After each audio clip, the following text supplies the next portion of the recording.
Okay, तो आज 8th class का चैप्टर 7 है पौधे एवं जंतुओं का संरक्षण।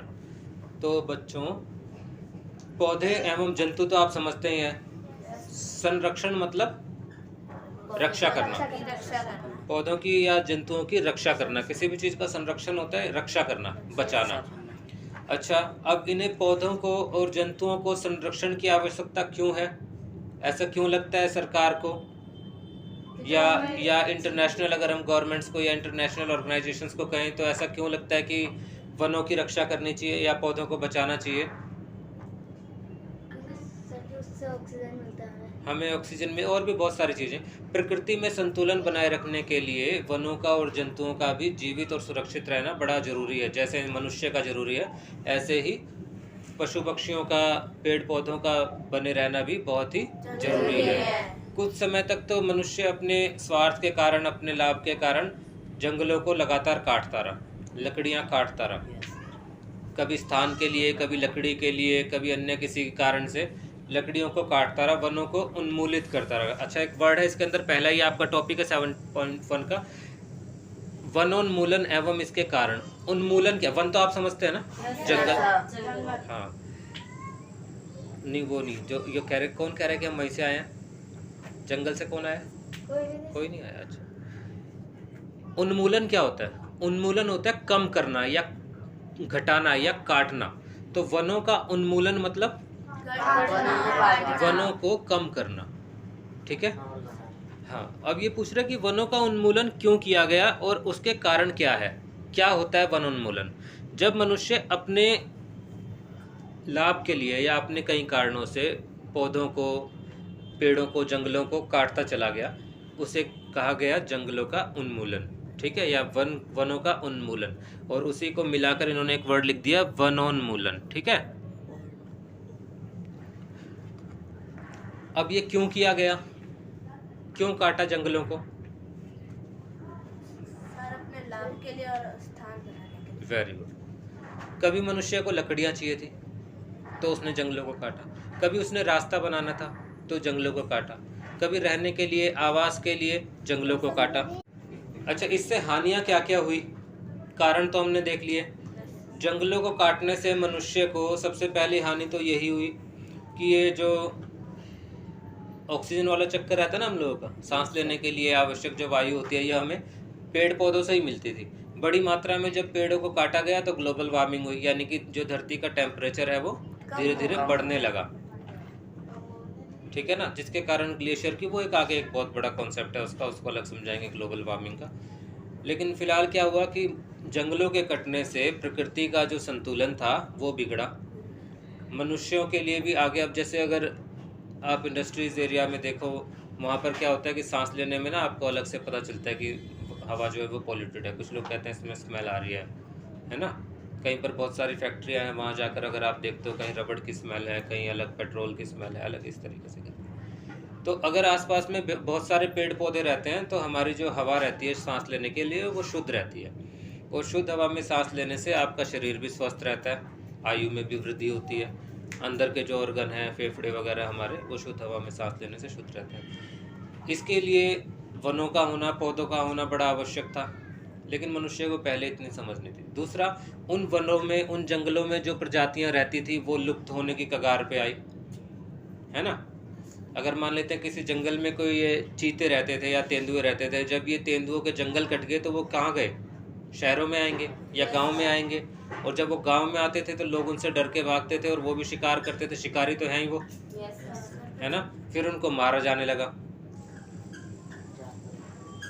हाँ जी, सच तो यही है कि पहले हम उनके घर में घुसे, तब वो हमारे घर में घुसने लगे, जंगली जानवर, वरना वो अपने जंगल में रह रहे थे। ठीक है, यहाँ पे कोई डाउट? वन उन्मूलन समझ में आया? यानी कि वनों का कम होना या वनों की कटाई करना। उसके कारण भी समझ में आए, और साथ ही साथ में उससे होने वाली हानियां भी हम लोगों ने थोड़ी थोड़ी डिस्कस की। अब बात करते हैं परिणाम की। परिणाम भी हमने डिस्कस किए इसके कि वनोन्मूलन के क्या परिणाम हुए। प्रकृति में असंतुलन आया, मौसम में बदलाव आए, मौसम पहले से गर्म रहने लगे, और काफ़ी जो जंतु हैं, जानवर हैं, उनका जो आश्रय था, रहने का जो उनका स्थान था, उनका शेल्टर था, वो भी उनसे छीना। पेड़ पौधों का, जड़ी बूटियों का बड़ा सारा नुकसान हुआ उसके बाद में। ठीक है ना। अच्छा, नेक्स्ट टॉपिक है आपका 7.3 में वन एवं वन्य प्राणियों का संरक्षण। संरक्षण क्यों आवश्यक है? दूसरों की रक्षा करना। हाँ जी, रक्षा करना। वनों का संरक्षण क्यों आवश्यक है? दूसरों की रक्षा करना। वन एवं वन्य प्राणियों का संरक्षण क्यों आवश्यक है, क्यों जरूरी है? पहले तो क्या है? वनों का संरक्षण का तात्पर्य है वनों को बचाना, यानी कि वनों को कटाई से बचाना। इसके लिए सरकार ने बहुत सारे अभियान भी चलाए, लोगों में जागरूकता फैलाई। एक आंदोलन भी काफ़ी समय पहले, अगर आप लोगों ने पढ़ा होगा, चिपको आंदोलन एक हुआ था उत्तराखंड में। उसमें भी उस समय से लोगों में जागृति थी। लोगों ने ये समझा कि अपने आसपास की प्राकृतिक संपदा को, अपने आसपास की ये जो हमारी प्राकृतिक धरोहर है, प्रकृति की दी हुई चीज़ें हैं, जैसे कि पेड़ पौधे हैं, जंगल हैं, जड़ी बूटियां हैं, जीव जंतु हैं, इनकी रक्षा करनी चाहिए हमें। इनकी रक्षा करेंगे तभी हम जीवित रह पाएंगे। अगर हम आज जंगलों की रक्षा नहीं करेंगे तो कल को हमें ऑक्सीजन कहाँ से मिलेगी? सर नहीं मिलेगी। फिर हमें ऑक्सीजन नहीं मिल पाएगी। ठीक है ना। और फिर जब पौधे खत्म हो गए तो मनुष्य खत्म हो जाएंगे। मनुष्य खत्म होगी तो धरती खत्म हो जाएगी। तो वन एवं वन्य प्राणियों का, अच्छा, वन्य प्राणियों का संरक्षण क्यों आवश्यक है? आपने सुना है कि कुछ जो प्रजातियां हैं वो विलुप्त होने की कगार पे है। विलुप्त यानी कि समाप्त होने की, विलुप्त यानी कि समाप्त होने की। यानी कि अब जैसे बताते हैं लोग, एक मतलब टाइगर है, वो जो टाइगर हैं वो गिनती के टाइगर बचे हैं, 1400 कुछ टाइगर बताते हैं, 1438 या 1435 टाइगर ऐसे कुछ बताते हैं कि बचे हैं। और भी ऐसी बहुत सारी प्रजातियां हैं पशुओं की, पक्षियों की, जो कि विलुप्तता की कगार पे है। अगर हम आज भी अपने आसपास में देखें तो एक वो छोटी गोरैया चिड़िया होती थी ना, जो हल्के मटमैले से रंग की होती थी, ब्राउन से रंग की, जो सुबह सुबह पेड़ों पर चीं चीं चीं चीं करती घूमती रहती थी। जब से ये मोबाइल वगैरह का ट्रेंड बहुत ज़्यादा चला है, या फिर रेडिएशंस का ट्रेंड बहुत ज़्यादा चला है, तब से वो छोटी गोरैया हमको दिखती नहीं है, बहुत कम दिखती हैं। कई जगह पर अभी भी दिखती है, कई जगह मोस्टली वो जो जैसे हर जगह दिख जाती थी, इजीली अवेलेबल थी, वो नहीं दिखती है, क्योंकि वो बहुत छोटी सी नन्ही सी जान है, इतनी रेडिएशंस होती है जिससे वो रास्ता भूल जाते हैं। मेंटली भी उनको थोड़ी प्रॉब्लम होती है, और वो चिड़िया हैं उससे लगातार कम होती जा रही है। आवाज भी बहुत तेज सुनाई देती है रेडियस से। ठीक है। तो ऐसे ही जैसे जैसे मनुष्य ने प्रकृति में हस्तक्षेप किया है, प्रकृति ने भी मनुष्य के जीवन को कठिन कर दिया है।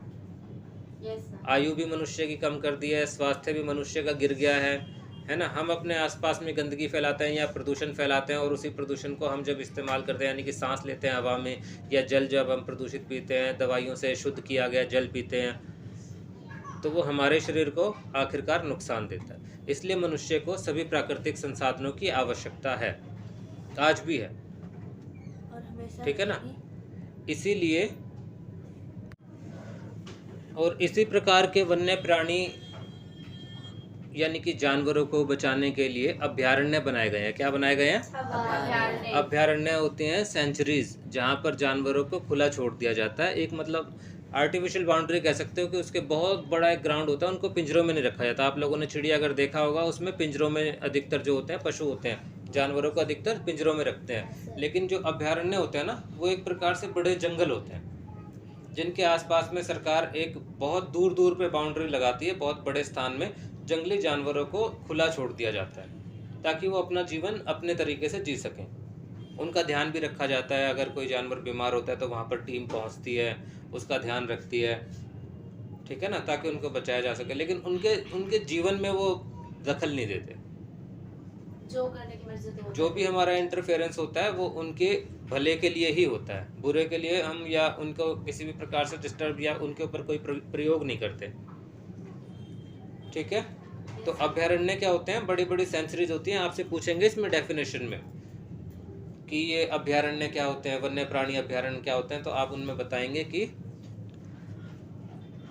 अभयारण्य वे बड़े बड़े प्राकृतिक या अप्राकृतिक जंगल होते हैं, जिनमें एक कृत्रिम सीमा रहती है, यानी कि एक ऐसी बाउंड्री रहती है जो कि मतलब बहुत दूर दूर बहुत लंबी चौड़ी जगह की एक बाउंड्री होती है, और उसके बीच में एक पूरा जंगल होता है जिसमें पशु पक्षी अपने मर्जी से, वन्य प्राणी अपनी मर्जी से अपना जीवन जीते हैं, अपने प्राकृतिक तरीके से अपना जीवन जीते हैं। ठीक है, तो वन्य प्राणी अभ्यारण्य क्या होता है? एक बहुत बड़ा जंगल होता है जिसके चारों तरफ सरकार द्वारा एक दीवार बनाई जाती है, या उनको रोकने के लिए एक दीवार लगाई जाती है, ताकि वो बाहर की दुनिया में इंटरफेयर ना करें, बाहर की दुनिया में ना आए, और उसमें सभी वन्य प्राणी Mommy, give me the never mind. The power and the vitality and the beauty. But unfortunately, that doesn't work. जंगली प्राणी जीव जंतु अपने प्राकृतिक तरीके से जीवन जीते हैं, और यह एक बहुत बड़े विशाल मैदान होते हैं। इनके चारों तरफ एक ऐसी दीवार बनाई जाती है ताकि बाहर की वस्तुओं से इन वन्य प्राणियों को नुकसान ना पहुंचे और उन्हें बचाया जा सके, संरक्षित किया जा सके। संरक्षित यानी कि उनको बचाया जा सके ना, वन्य प्राणियों को वहाँ पर उनके जीवन के अनुसार बचाया जा सके अपने प्राकृतिक तरीके से। राष्ट्रीय उद्यान क्या होते हैं? राष्ट्रीय उद्यान भी क्या है? जैसे अपने सतपुड़ा में है राष्ट्रीय उद्यान, ये भी बड़े बड़े मैदान होते हैं, बड़े बड़े जंगल टाइप के ही उद्यान होते हैं ये। इनमें भी पशु पक्षियों को रखा जाता है। आप लोगों ने अगर कभी रणथंभौर गए होगे तो वहाँ पर सफारी की होगी, वहाँ पर गाड़ियों में बिठाते हैं और सारे ऐसे रणथंभौर में से घुमाते हैं। बीच बीच में से एक रोड जाता है, साइडों में पूरा जंगल ही होता है वो, उसमें फेंस लगी होती है। फेंस यानी कि दीवारें सी लगी होती हैं, लोहे की जालियाँ भी होती हैं, लेकिन पिंजरे नहीं होते, सिर्फ रास्ते के चारों तरफ वो फेंस लगी हुई है, बाकी सब कुछ खुला हुआ है वहाँ पे। वहाँ पे आपको शेर देखने को मिलते हैं, बब्बर शेर देखने को मिलते हैं, हिरण देखने को मिलते हैं। सब वहाँ पर जो जानवर है वो आपको वहाँ पर जाके पता चलेगा कि पहले जंगलों में कैसे रहते थे जानवर। चिड़ियाघर में तो आप लोग अपनी मर्जी से देखते हैं, कभी शेर को हाथ हिला दिया, कभी बंदर को हाथ हिला दिया। वहाँ शेर को हाथ हिलाना कभी कभी भारी पड़ जाता है। अगर शेर ने हाथ हिलाया ना, तो हमें ले जाएंगे। रेड डाटा पुस्तक क्या है? रेड से आपको पता चल रहा है लाल, है ना। डाटा, डाटा यानी कि जो आंकड़े हम लिखते हैं, लाल आंकड़े यानी कि ये समझ लीजिए कि खतरे की कोई बात है ना। तो जो प्रजातियां, वन्य प्राणियों की जो प्रजातियां आज खतरे में हैं, उनके लिए एक लिस्ट बनाई गई है। ठीक है, उनके लिए एक उनकी एक लिस्ट है, बुक है उनकी एक, उसको बोलते हैं रेड डाटा बुक, जिसमें जो विलुप्ति की कगार पे जो प्रजातियां हैं जानवरों की, उन सब के नाम लिखे गए हैं। ठीक है, उसे कहते हैं हम रेड डाटा बुक।